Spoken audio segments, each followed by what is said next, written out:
Sa mabilis na pag-inog ng mundo, kasabay rin ang walang humpay na pagbabago. Mula sa paraan ng ating pamumuhay, pag-unlad ng teknolohiya, hanggang sa paggamit natin ng iba't ibang wika.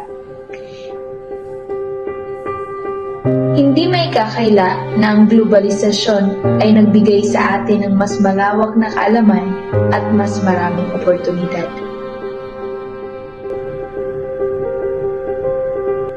Sa mga eskinita at lansangan, madalas nating makita ang mga paskil na nasa wikang banyaga. Sa mga paaralan at opisina, lalong lumalawak ang paggamit ng Ingles at iba pang wika. Sa larangan ng sining at aliwan, maraming humahanga sa mga banyagang musika, pelikula at sayaw.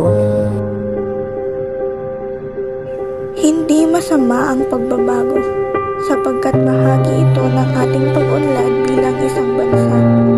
Ang pagsabay sa modernisasyon at pakikisalamuha sa iba't ibang kultura ay mahalaga upang maging bahagi tayo ng mas malaking mundo.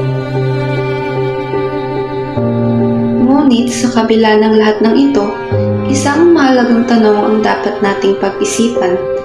Ano ang mangyayari kung mas pinahahalagahan natin ang dayuhang impluwensya kaysa sa sarili nating kultura? Ang ating wika ay hindi lamang kasangkapan ng komunikasyon, kundi ito rin ay kaluluwa ng ating pagkatao bilang Pilipino.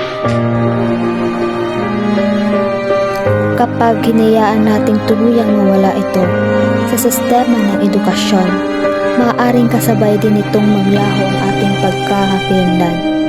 Ang pagkawala ng wikang Pilipino sa kurikulum ay tila isang hakbang palayo sa ating kasaysayan, panitikan at diwa ng pagiging Pilipino. Hindi ba't ang ating mga bayani ay nagbuwis ng buhay upang ipaglaban ang ating kalayaan? Hindi lamang sa kamay ng mga dayuhan, kundi pati na rin sa pagtatangkang burahin ng ating kultura?